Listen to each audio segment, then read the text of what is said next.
Fala galera, beleza? São Paulo passou pelo Novo Horizontino, finalmente, né? No ano passado, São Paulo tropeçou neles no pleno Morumbi, nos pênaltis. O ano anterior a esse, o São Paulo havia sido eliminado também nos pênaltis, só que pelo Água Santa. Então, o São Paulo, depois de 2 anos, aí consegue voltar a uma semifinal de Campeonato Paulista e dessa vez com os outros três grandes do estado. Teremos o clássico pela frente. Palmeiras e São Paulo, vai ser no Allianz na segunda-feira. Depois eu vou gravar um vídeo à parte falando sobre essas polêmicas, né, que estão acontecendo. E o São Paulo começou o jogo bem morno, morno para ser bem generoso ainda.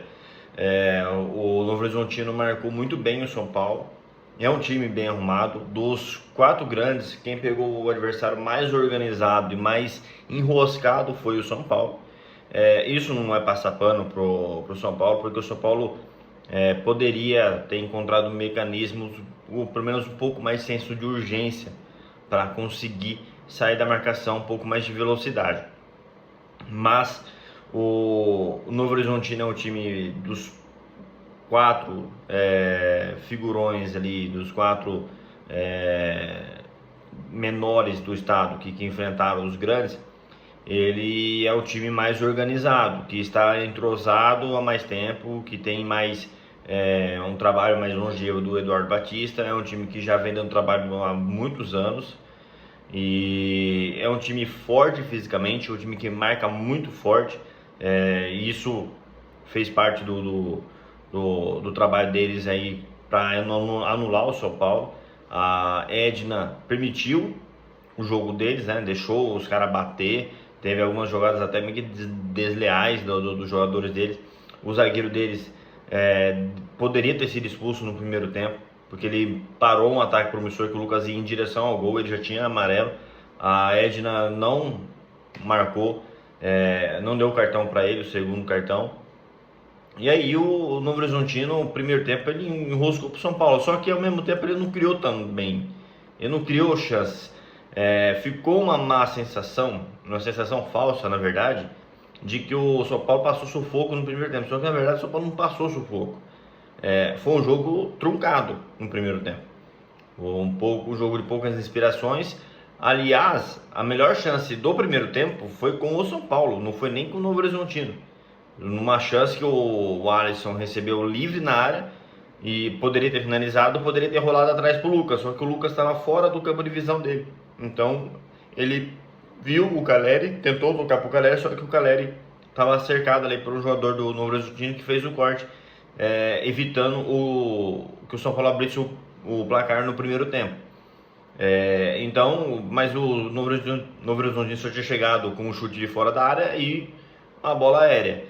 Então o Novo Horizontino não chegou a criar, a apertar o São Paulo no campo de defesa, não chegou a criar chance para fazer o Rafael trabalhar, fazer defesa difícil. Não, muito pelo contrário. As defesas do Rafael foram bem tranquilas, chutes de longe, no meio do gol praticamente. E o Novo Horizontino conseguiu marcar a saída de bola do São Paulo. O São Paulo teve dificuldade. E os zagueiros do São Paulo, não sei se foi uma questão de orientação entre eles ou se foi uma questão mais de insegurança. Por quê? A troca e passe do São Paulo entre os zagueiros esteve lenta, o que acabou deixando a construção do São Paulo mais lenta. O que acontecia? O Novo Horizontino subia a marcação em cima dos dois volantes de São Paulo, fechou o Marcos Antônio, fechou o Oscar, que são os dois jogadores que tem mais dinâmica, que busca o jogo, que faz o time rodar. Foi isso que eles fizeram contra o São Bernardo. Geraram bastante jogo para o São Paulo e o Marcos Antônio ajudou muito o Oscar na armação. Mas o Marcos Antônio ficou bem sumido do jogo, não conseguiu jogar. Até eu acho que muito pela questão física, porque era um jogador mais mirrado, um jogador mais frágil fisicamente, e os jogadores do Novo Horizontino os caras são uns cavalos. E aí o São Paulo, os zagueiros ficaram o Ferrarese pro Arboleda, o Arboleda pro Alan Franco, o Alan Franco pro Arboleda e o Arboleda pro Ferrarese. E aí, isso, nessa troca de passe entre o passa de um para poder chegar no outro lado, isso facilita a marcação do adversário. Ainda mais um time bem treinado, um time bem organizado para fazer essa pressão e para fazer essa ocupação de espaço que o Novo Horizontino faz com muita eficiência. Se você não tiver um zagueiro se o zagueiro não inverter o jogo direto pro outro lado, fazendo com que o adversário demore mais para fazer esse balanço de subir a marcação pro outro lado, e aí você pega o adversário mais aberto, porque demora, até porque o passe rápido até o adversário chegar no outro lado demora mais do que a bola chegar no cara que vai dominar e vai conduzir ela em direção ao ataque.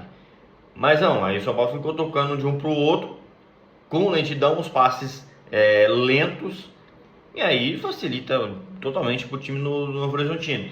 E aí o Oscar ficou fora de jogo, o Marcos Antônio ficou fora de jogo e o Lucas principalmente.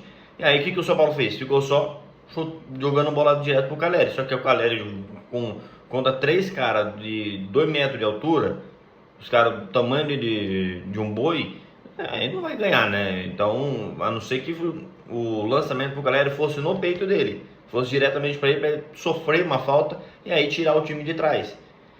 Mas não foi o que aconteceu. Aí veio o segundo tempo. No segundo tempo, o São Paulo acelerou a troca de passe, teve um pouco mais de pressa, e aí, vamos dizer assim, no contra-ataque, porque o Novo Horizontino foi pro ataque, o Wagninho fez a falta antes no Enzo Dias, o Bandeirinha não deu, aí logo em seguida o Enzo Dias vai encostar no Wagninho para fazer aquela marcação, né, para tipo, como se tivesse, não empurrar literalmente o jogador, mas forçar que o jogador saísse para a linha lateral, para não deixar o jogador do Novo Horizontino virar contra você e ir pro ataque. Então o toque dele foi natural, o toque no corpo, falou assim, pô, não vai virar para cima de mim aqui não. Mas não, o Enzo Dias só encostou nele, ele foi lá e se jogou. O Bandeirinha, como não tinha dado falta no Enzo antes, 5 segundos antes, ele também viu que o cara se jogou e deixou o jogo seguir, manteve o critério. E aí o Enzo Dias tocou pro Oscar deu um belo lançamento pro Lucas. E aí muita gente está falando que o zagueiro do Novo Horizontino falhou grave. Eu não vi falha nenhuma no zagueiro do Novo Horizontino, porque assim, a bola fez curva, a bola foi saindo da direção dele em velocidade. Para um zagueiro que é mais lento naturalmente, é um zagueiro mais pesado, ele é forte, então ele não tem arranque. O que acontece? Na hora que o cara vê, a bola tá vindo na sua direção e ela desvia, já começa a sair de você, até você reagir, um zagueiro que não tem tanta explosão, até você reagir, não esquece. Aí quando ele foi correr atrás, o Lucas já tomou frente dele, porque é muito mais fácil para o atacante que já tá de frente para a bola dar um sprint final ali para chegar nela, do que para o zagueiro virar o corpo e ter a explosão. Então, naturalmente, se eu tivesse os dois de frente para a bola, o zagueiro e o Lucas, o zagueiro já estaria em desvantagem. Então, não houve falha do zagueiro nesse caso. Houve uma vantagem física do Lucas em questão da explosão. Aí o Lucas chegou na frente, o zagueiro não quis fazer o pênalti porque talvez ele fosse expulso também. E como o Lucas não estava exatamente de frente para o gol, estava meio que em diagonal, mais para a lateral do gol, o zagueiro, não sei se dá tempo do zagueiro pensar nisso, mas o zagueiro tem que pensar, pô, o máximo que ele vai conseguir é tocar para alguém ou vai chutar rasteiro e o goleiro vai defender, vai sair para escanteio, sei lá. Melhor do que eu fazer o pênalti aqui. Aí o zagueiro não fez o pênalti, o Lucas rolou pro Caleri, que se desmarcou bem do outro zagueiro e fez o gol. E aí o São Paulo mudou a postura e o Lucas até perguntou pro banco. Com as mudanças do Novo Horizontino, ele tirou um zagueiro, tirou um lateral, se não me engano, e colocou mais 2 jogadores de ataque. E o Novo Horizontino se lançou para ataque. Naturalmente, né? E aí o Lucas perguntou até pro banco se mantinha a postura de pressionar na frente ou se segurava para puxar o contra-ataque e aproveitar o espaço que o Novo Horizontino daria. E como eu falo, a orientação do banco foi para que o time fechasse as linhas, recuasse para aproveitar os espaços. Até porque o São Paulo teria esse espaço e estava muito bem posicionado na defesa. E o São Paulo não sofreu, com exceção de bola aérea, o Novo Horizontino praticamente não chegou no São Paulo. E o São Paulo marcou muito bem. E é o mérito dos 3 zagueiros, porque eles mudaram do 3-5-2 para o 4-3-3. Eles colocaram 2 pontas. Aí o que acontece? Os 2 pontas bateram nos dois zagueiros de lado do São Paulo. O Alisson e o Arboleda ficaram sobrando por dentro. E o Marcos Antônio começou a aparecer mais no jogo, porque saiu um jogador do meio de campo deles e aí deu mais espaço para ele. Só que o Marcos Antônio já estava cansado nessa altura do campeonato. E aí foi que o Zubeldia começou a mexeu no momento certo dessa vez, com as peças certas também. Viu que o Oscar também cansou, colocou o Ferreirinha para puxar o contra-ataque, porque daria. Então as mexidas foram certas. Muita gente reclama, mas vai recuar o time contra o Novo Horizontino. Cara, faz parte. Todos os times grandes fazem isso. O Palmeiras faz isso toda hora quando está em vantagem. Ele mata o jogo muito na falha do adversário. O São Paulo poderia ter matado o jogo, só que os jogadores de ataque acabaram perdendo lances claros de chance de gol. Então, que impediu que o São Paulo fizesse um placar maior. E aí ficou naquela sensação falsa de que o São Paulo ganhou no sufoco. O que é sufoco para vocês? Sufoco para mim é quando você fica ali na área, o adversário fica ali bombardeando você, bola de um lado, bola do outro, o goleiro faz defesa, bola na trave, chute perigoso, isso é sufoco. Agora, o que aconteceu não foi o sufoco. São Paulo, o Rafael praticamente não trabalhou, a não ser em alguma bola tirada de cruzamento, e o restante não teve perigo nenhum do Novo Horizontino contra o São Paulo. E aí teve o lance da falta, que na hora eu vi que tinha sido fora da área. Eu falei até pro meu pai do lado, o VAR vai chamar e ele vai dar a falta. Agora eu não sei se ele poderia, eu não lembrava da regra, se ele poderia cancelar um pênalti para dar somente uma falta. Não lembro dessa regra exatamente. Eu sei que tem alguma coisa assim, que se fosse falta ele não poderia chamar para dar o cartão, alguma coisa assim que tem na regra em relação à troca de decisão. Mas a falta ocorreu. O jogador de primeira, eu achei que não tinha sido falta. Eu achei que o Ferreirinha tinha forçado. Só que eu olhei, primeiro eu tinha olhado só por baixo. Por baixo, realmente, o jogador do Novo Horizontino, ele toma a frente. Ele coloca a perna à frente do Ferreirinha, tomando a frente. Falei assim, bom, o jogador só colocou o corpo à frente e o Ferreirinha se jogou. Mas na verdade, houve uma carga do jogador do Novo Horizontino nas costas do Ferreirinha. Dá pra ver que, né, com essa parte aqui, ele faz uma carga nas costas do Ferreirinha. E o Ferreirinha sente o toque, se desequilibra e cai. E fora da área.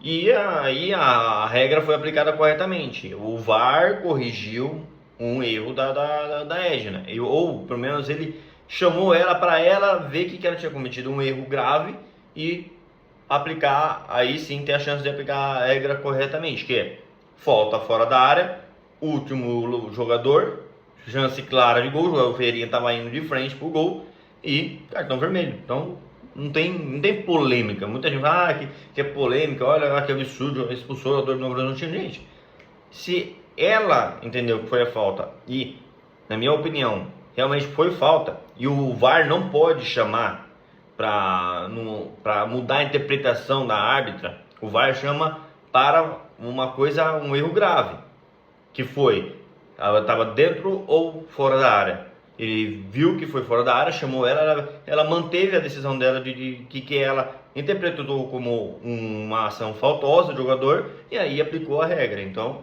não tem erro. Pelo menos foi isso que ela, pelo menos isso ela acertou, né? Porque o restante do jogo ela poderia ter expulsado o jogador do Novo Horizontino, poderia ter aplicado mais cartões aos jogadores deles, que os caras bateram bastante. Toda hora ela querendo conversar com o jogador, não deixa o jogo rolar, ela pica muito o jogo e também fica invertendo falta. Teve uma falta lá que aí não foi ela, foi o Bandeirinha. O Bandeirinha inventou uma falta do Cedric Soares na lateral que nem o jogador do Novo Horizontino entendeu. Você pode pegar ver o lance lá. O Cedric pega a bola, traz para dentro. Aí o Bandeira vai lá e marca a falta. Aí na hora eu olhei pro jogador do Novo Horizontino, fechou não o jogador que supostamente teria sofrido a falta, mas o jogador que estava do lado dele. Ele pegou e fez assim, tipo, o que tá marcando? Porque ninguém entendeu. Então, foi uma arbitragem muito confusa. E o VAR salvou a Edna de cometer um erro grave. Mas aquilo ali, sendo falta ou não impactou no jogo. A expulsão foi correta. E São Paulo acabou vencendo o jogo do mesmo jeito. Então, para a galera aí, os rivais, pode reclamar à vontade, porque vocês não têm... Aliás, não deveria, mas pode reclamar. Não deveria porque vocês não têm motivo nenhum para reclamar, porque o Corinthians, por exemplo, foi beneficiado no primeiro tempo. O jogador do Mirassol, o Carrillo, deveria ter sido expulso, porque ele chegou com uma sola no tornozelo do jogador do Mirassol e por trás era lance para expulsão. O Alan Franco, por muito menos, foi expulso contra o Atlético Mineiro com isso. Então, era para ter sido expulso sim. Mas isso é outro assunto. Então, galera, o saldo São Paulo fez uma partida no primeiro tempo bem abaixo. São Paulo não conseguiu jogar. O Novo Horizontino marcou muito bem o São Paulo. E, obviamente, quem esperava que o São Paulo fosse ter facilidade estava muito iludido, porque era só juntar os fatores. São Paulo com mudança recente de esquema de jogo. Destruir é sempre muito mais fácil do que construir. Obviamente que o primeiro sintoma da mudança de esquema tático seria maior na parte defensiva, porque você fica mais protegido, porque você tem 3 zagueiros, você tem 2 alas que tem muita pegada, que tem um bom aspecto defensivo, que ajudam também no meio de campo. Então, obviamente, o setor defensivo era o que iria surtir mais efeito rápido com essa mudança. Agora, o setor ofensivo vai levar um pouco mais de tempo. O São Paulo ainda vai ter mais dificuldade, mas o Zubeldia tem que dar sequência para esse esquema. Tem que dar sequência, tem que dar mais jogos, outros jogos com outros perfis, com outras características de jogo, com outros tipos de adversário. Contra o Palmeiras tem que jogar nesse esquema, até porque o Palmeiras joga com 3 atacantes, então o São Paulo tem que dobrar a marcação em cima do Estevão, por exemplo. E aí o São Paulo agora tem que dar sequência para esse esquema, para o time começar a construir o seu jogo quando for pressionado com mais naturalidade, com mais rapidez e com mais eficiência. Então é isso. Essa é a análise do jogo. Eu vou deixar as notas na descrição da partida. Eu acho que as substituições foram corretas dessa vez, no tempo certo também. Eu acho que se o São Paulo não tivesse feito aquele primeiro gol, o Luciano consequentemente entraria no jogo. Mas com 1-0, com o espaço que o Novo Horizontino estava dando, e com o jogo com muita troca, com muita velocidade e intensidade, eu acho que não era o jogo mesmo para o Luciano entrar, porque o Luciano prende muita bola e o São Paulo perderia um jogador no meio de campo. Então era melhor ter um outro volante, como foi o Bobadilha, que entrou, e um jogador de velocidade, que foi o caso do Ferreirinho. Então as substituições foram corretas. E eu queria saber de vocês o que vocês acham do jogo, que vocês projetam pro clássico. Vai ter vídeo antes do clássico, obviamente. E não se esqueçam de compartilhar, curtir o vídeo. E pode comentar aí, galera. Comenta aí. Eu gosto de trocar ideia aí com o pessoal do Twitter. Então, troca ideia com a gente aí. Chama aí nos comentários. E não se esqueça de compartilhar o vídeo. Beleza? Valeu!